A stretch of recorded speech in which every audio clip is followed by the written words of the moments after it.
Hello, everybody, and I am back here in the fandom zone. It is the most earth-breaking, ground-shaking, but never media show, money-taking, the man, the myth, the legend, the most electrifying villain in YouTube entertainment today, Mr. General Zod. Anyways, today, why do I wear the hat? Normally wear this for Clone War reviews, which I'll be doing this Sunday with LB and PB, but that is not why I wear the hat. I wear the hat because I got done watching their great show from HBO, The Outsider. Actually, no. Most of The Outsider is shot in southern Georgia, so I thought it'd be kind of fitting. Throw a dip in, put on the cowboy hat, and do up this review. Now, would I be going through these theatrics if I didn't think it was a good show? Yes, because I'm General Zod. But honestly, it was a great show. So let me give you the overviews, my pros, my cons, what I like, what I don't like, my rating system from 1 to 10. 1 being the worst pile of trash your Earth has ever produced, and 10 being the greatest thing that Zod has ever beheld. Okay, so The Outsider is a complex narrative for me to explain in an overview. So I'll give you the nutshell or what you can get from the synopsis, which doesn't really do this show justice because at about midway of the first episode, you come to realize that what this show is pitched as isn't actually what the show is at all. So this show is about an investigator. His son is kidnapped and murdered. He hunts down who he thinks the killer is, and then tries to arrest him. The person who is convicted of the crime gets off. However, everything is not as it seems because the person who is convicted of this crime may not actually be the killer. And it's a mystery to unravel the killer and what the killer wants and all of that stuff. I don't want to say much more than that because I feel like if I give you any hints, it destroys the way that the story is set up to lure you in. Because as you go through, you find out that there is more to this, and it is not a murder mystery. It is a Stephen King story. If you read Stephen King or watched his movies, you know it's just not a simple crime mystery. So, let me just get to it. What are my cons? Because I'm just going to list my cons first. I have very few of them, so I like to go in order by least to greatest. My cons is the narrative is at times slow.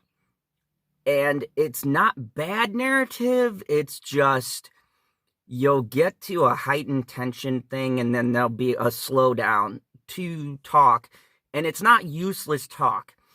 There's a lot of character building, and there's a lot of rich backstory, and a lot of it is explained through the characters talking to each other. So this show does have a lot of exposition, but not the exposition you would think, where it's just a vomit of what the plot is supposed to be. It's the actual people's lives. And the way they talk, the way they like certain things pertains to who that person is, as any well-written show should do. Problem is that this isn't very action-heavy, and I think for people who are expecting a mile-a-minute chase, guns blazing, it's not that until probably the last 2 episodes. Like, the end of episode 9, and then the last episode, episode 10, the whole first 12 minutes is a straight shootout. It's pretty epic. I mean, it's probably one of the best practical effects in the show that I've seen with guns and things like that. And it does not end the way that you would think. It doesn't end in a bang, as a lot of Stephen King stories do. It's what comes after that's very unsettling about this show. So, I think the narrative is going to throw people off. I think if you are a smart viewer and you like patient pacing, it'll pay off. If you are an idiot like these new millennial kids, or these new snowflakes, then you're probably going to hate this because you have to actually think. God forbid. So what are my pros? Just everything. I was watching the behind the scenes. I mean, this is all practically shot. They shot on location. The final battle is literally shot where you see it at. I'm not going to spoil it, but it's a big, if that was a set piece, it'd be a big set piece, but it was shot and filmed on location at this place where the final battle takes place. And I appreciate that. HBO has the money, as we saw with Game of Thrones, when they want to make a good show, to make it really good. So this show is very well written. It's very well acted.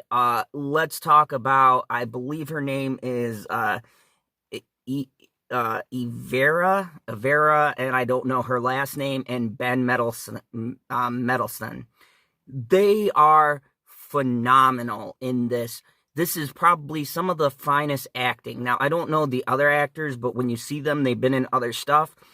Here, they do what they normally do. It's very small bit parts, but the acting is phenomenal. The dialogue is phenomenal. The shots are phenomenal. This show is very put together. The first episode had me hooked because in the beginning, I will warn you, it's kind of tedious and monotonous, but Jason Bateman is in the first episode, and trying to figure out whether or not he's this killer is chilling, and that keeps you engaged. And then something happens at the end of the episode that flips the whole series around, and you come to realize that it's promoted like Jason Bateman is the big, like, person they're focusing on. But in all actuality, the show has nothing to do with him, and that makes it even more intriguing because of how things happen within that first episode. I mean, it's just very thought-provoking, and the way they do something at the end of it was, I think, a smart way to go. It's very practical, and it stays grounded in realism, but there is a sort of mystical element, as all Stephen King things have, but they do it practically, and I thought that it was a smart move. They take these very grounded characters and they put them into a world that they don't believe in as rational police officers and chiefs and special unit people, but they're thrown into the situation where they have to believe in the fantastic, and it's very well done. So overall, what do I think of this show? This show, I would give a 9 out of 10. Now, I grappled between 8 and 9. I'm giving it a 9 because it's very well written and very well acted. And the last 2 episodes alone would be like, if I was individually rating them, would be like a 9 or a 10.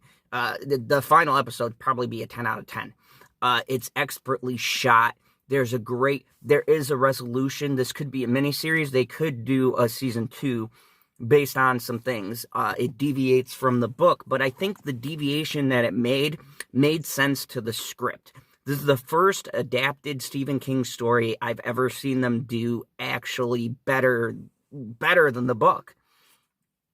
And they didn't go overboard. When you're dealing with Stephen King's material, directors have a penchant for trying to go heavy CGI and all this stuff. This is grounded in practical effects. It's got a realistic feel, a lot of tension, and a big mystery surrounding what is going on, who the players are, things like that. I give this show a 9 out of 10. During this lockdown, if you are like me and you have Amazon Prime and you have HBO as part of that subscription, definitely watch this. It's worth the 10 hours. It was extraordinary. I loved every minute of it, and it might quite possibly be one of the best HBO shows since Chernobyl. Anyways, that's been the review. If you like this video, hit the like button. If you're new to the channel, hit the subscribe button. If you've seen The Outsider, leave in the comments below what you think of Outsider. Or if you are a Stephen King fan, such as myself, then put your favorite Stephen King miniseries or movie on the bottom. And as always, remember the only rule here in the fandom car: kneel before General Zod.